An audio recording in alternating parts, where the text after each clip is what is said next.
I'm Jose Miguel Pastini from Connecticut, USA. This video is assignment number 2 of Coursera's Introduction to Music Production course. I'll be talking about how to set up a project, create an audio track, set the click and count off, and record efficiently. Since I am using Linux, I will focus on Ardour. To set up the project, we use our pre-production checklist. That means to set a proper project name and location, select the digital audio preferences, then set the recording file type, the hardware settings, and the buffer size. Because we're using Ardour connected to Jack, that will force us to go about it in a different order. We start by opening QJack control, and there we set the 48,000 Hertz. We set the mobile pre for the input hardware. We set the number of samples.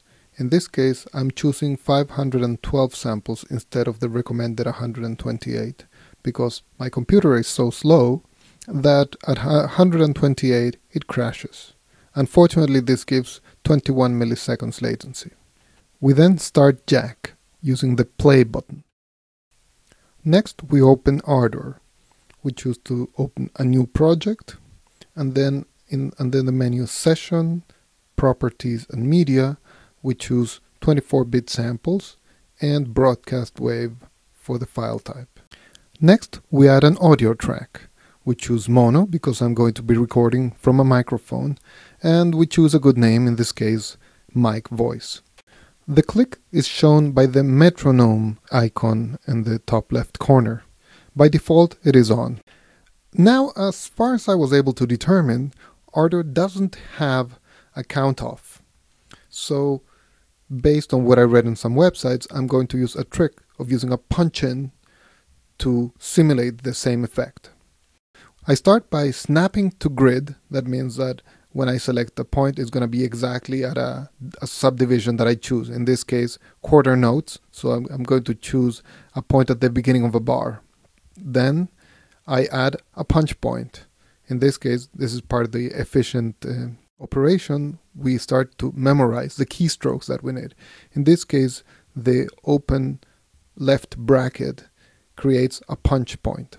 So we choose the punch in point, we activate punch in, and that means that Ardour will not start recording until we reach that point. By choosing that to be one measure away from the beginning, what I get are 4 clicks before the recording actually starts. Now I'm ready to start recording. First, I'll use the home key to go to the beginning, and I'll I'll activate recording on this track, and then with Shift R, I will activate recording everywhere. So when I press play, I will start recording on that particular track after the punch point. Now, to press play, I use the space bar. That is very convenient, and I'm flashing here some keyboard shortcuts for the basic functions that I've been using here. And that's it. And now I've recorded a few segments, and I'm just going to have some fun by overlapping them and playing with fades from one to the other. Thanks for watching. 1, 2, 3, 4, 5, 6, 7, 8. 1, 2, 3, 4. 1, 2, 3, 4. 1, 2, 7, 4. 7, 7, 7, 8. 1, 7, 8. 1, 1, 2, 7, 8.